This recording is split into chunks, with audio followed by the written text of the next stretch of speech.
자, 법원의 구속영장 기각으로 검찰이 이례적으로 입장을 발표하고, 네, 법원이 반박하고 대단히 이상한 일들이 벌어지고 있습니다. 영장 전담 판사가 아니라 영장 해설 전담 판사 이정열 전 부장판사님 전화 연결되어 있습니다. 안녕하십니까? 저희가 이 사안에 대해서 이제 말들이 많습니다. 이제 핵심으로 바로 들어가 볼게요. 예. 원래 이제 뭐 검찰은 수사 편하게 하자고 구속을 원하는 경우가 많고, 법원은 뭐 방어권이나 인권 때문에 기본적으로 불구속을 원칙으로 하고 이런 원칙들이 있지 않습니까? 원론들이. 그렇죠. 예.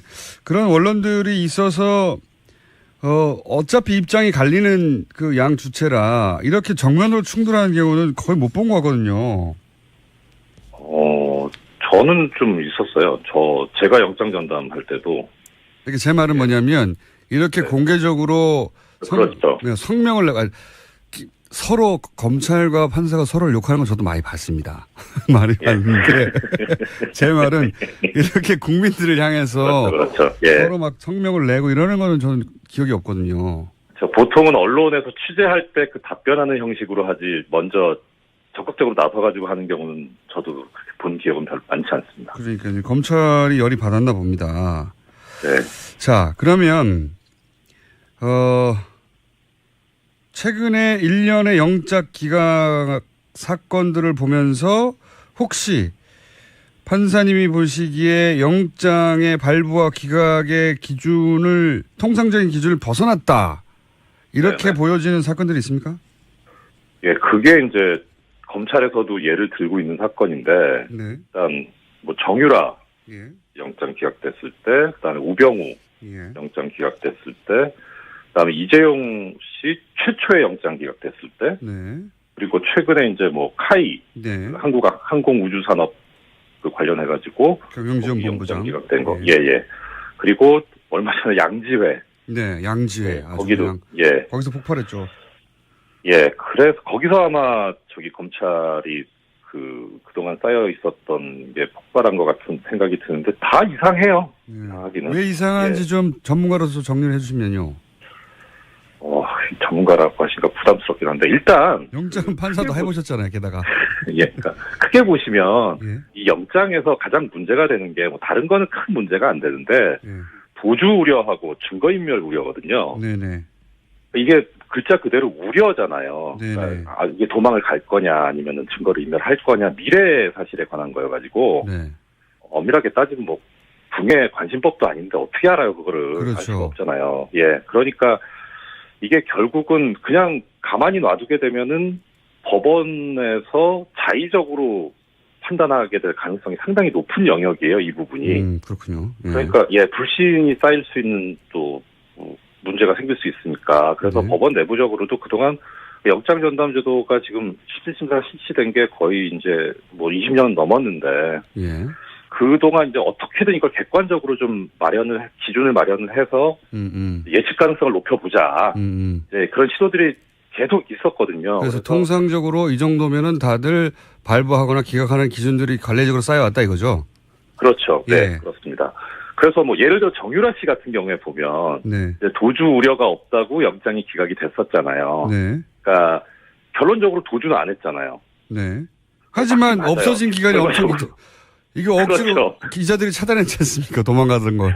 그러니까요. 그러니까 이제 이게 나중에 지나서 결과적으로는 맞을지 모르겠는데 결국은 그 당시에 영장 발부냐 기각이냐 이거를 결정할 때 어떤 기준이 있어야 되는 거니까 예. 그걸 객관적으로 마련하려면 지금 공장장님 지적하신 대로 네. 행방이 묘연했다. 그렇죠. 그다음에 카이 경영본부장 같은 경우에는 영장 실질심사에 출석을 안 했어요. 뭐 특별한 사유를 대지도 않고. 이렇게 되면 도주의 우려가 바로 있는 거 아닙니까? 그렇죠. 도주의 우려가 있다고 봐야죠. 이런 경우에는. 그러니까요. 다 왔고요. 예. 그리고 뭐 예를 들어 이제 이재용 부회장 같은 경우에는 실형 선고가 예상이 되니까 실형 선고가 됐고 또. 네.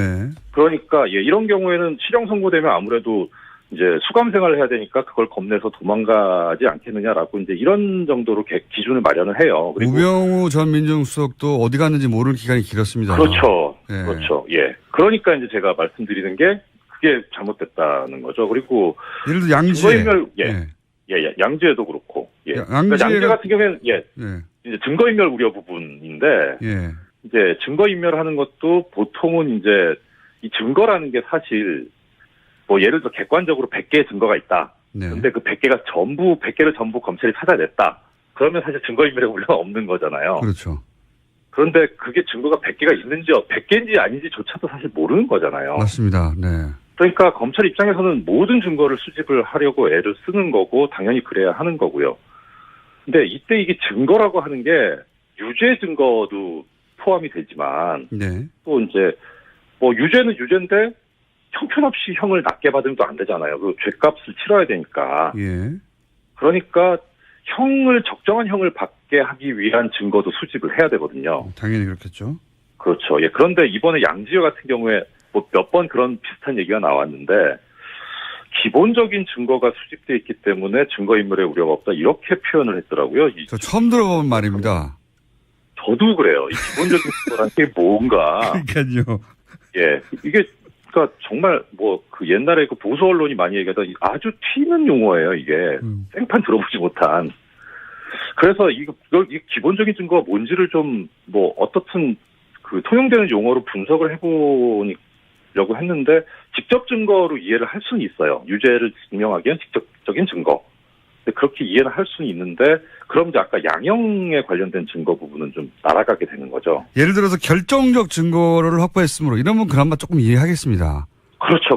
예. 왜 기본 증거를 확보했다고 나머지 증거를 확보하기 위한 그 구속을 막아버리는 건지 난 이해가 안 가거든요. 그렇죠. 그런 개념도 없다고 하시고, 예. 그리고 그 다음에 이제 검찰에서 지적하고 있는 부분이 뭐냐면 이제 그 공범자에 대한 수사를 방해를 하는 정도로 이제 영장이 기각이 됐다라는 얘기인데 이게 무슨 얘기냐면은 증거인멸 우려를 판단을 할 때 이제 조사받지 않은 공범이 있으면 자기가 먼저 조사를 받고 말을 맞출 수가 있거든요. 그렇죠. 그걸 굉장히 그렇죠. 검찰은 싫어하죠. 예. 그렇죠. 그리고 싫어할 뿐만 아니라 그래서는 안 되는 거죠. 안 되는 거고. 그래서 이제 그런 경우에 증거인멸의 우려가 있다고 보는 게 또 법원에서 마련한 기준인데, 그래서 공범자에 대해서 이렇게 뭐 통신영장이라든가 뭐 계좌추적 영장이라든가 이런 걸 기각을 해버리면 그러면 그 부분에 관해서 자료를 수집할 수가 없으니까 말을 맞춰버리면 완전히 증거가 인멸을 될 수 있거든요. 특히 통신영장 기각하는 건 이해가 안 가는 게요. 서로 전화하거나 문자하거나 하는 걸 봐야 될 거 아닙니까?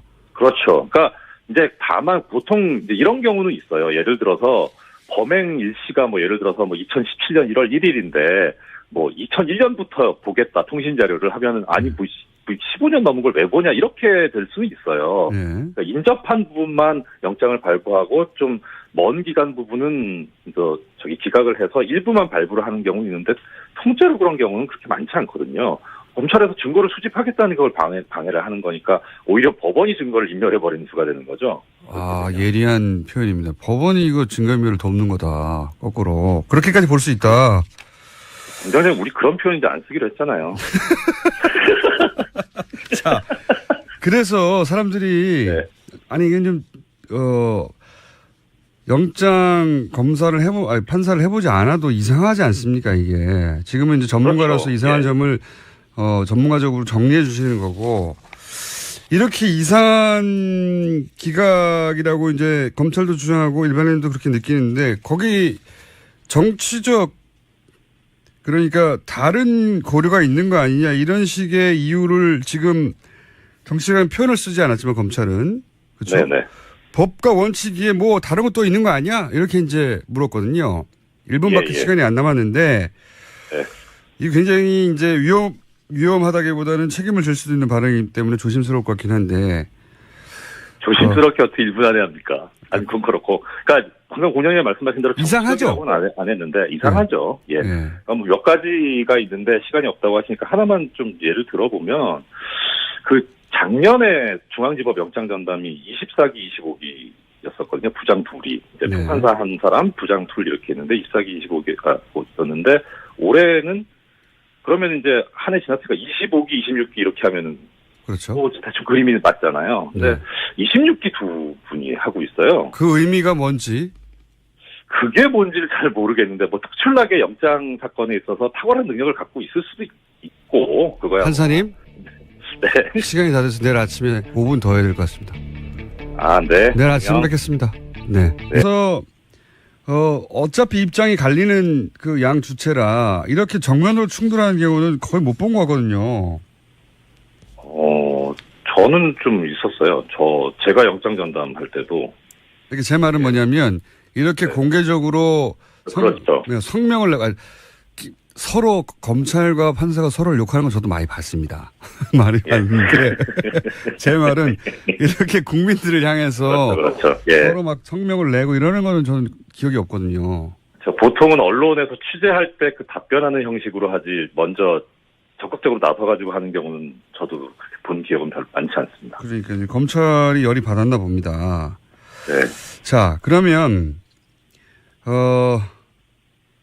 최근에 일련의 영장 기각 사건들을 보면서 혹시 판사님이 보시기에 영장의 발부와 기각의 기준을 통상적인 기준을 벗어났다 이렇게 네네. 보여지는 사건들이 있습니까?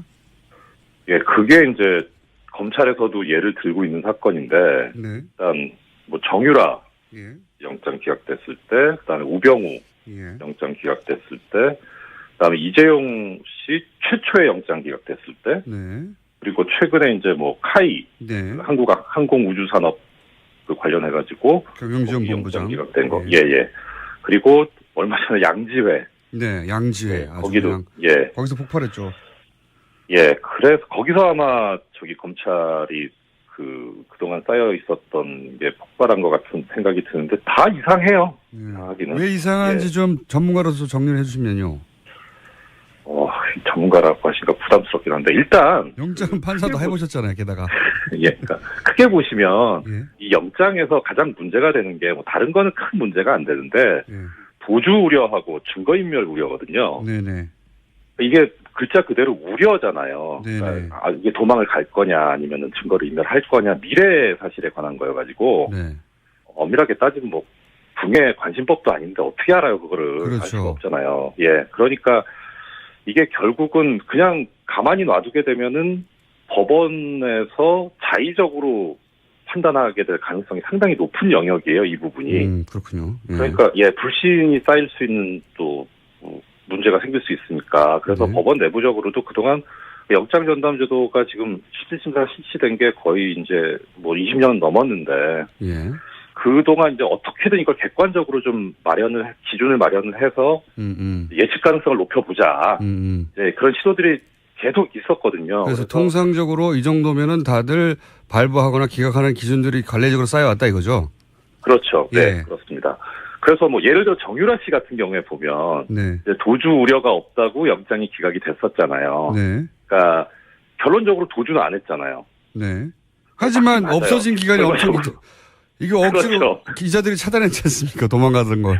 그러니까요. 자, 법원의 구속영장 기각으로 검찰이 이례적으로 입장을 발표하고, 네, 법원이 반박하고 대단히 이상한 일들이 벌어지고 있습니다. 영장 전담 판사가 아니라 영장 해설 전담 판사 이정열 전 부장판사님 전화 연결됐습니다. 안녕하십니까? 저희가 이 사안에 대해서 이제 말들이 많습니다. 이제 핵심으로 바로 들어가 볼게요. 예. 원래 이제 뭐 검찰은 수사 편하게 하자고 구속을 원하는 경우가 많고 법원은 뭐 방어권이나 인권 때문에 기본적으로 불구속을 원칙으로 하고 이런 원칙들이 있지 않습니까? 언론들이. 그렇죠. 예. 그런 언론들이 있어서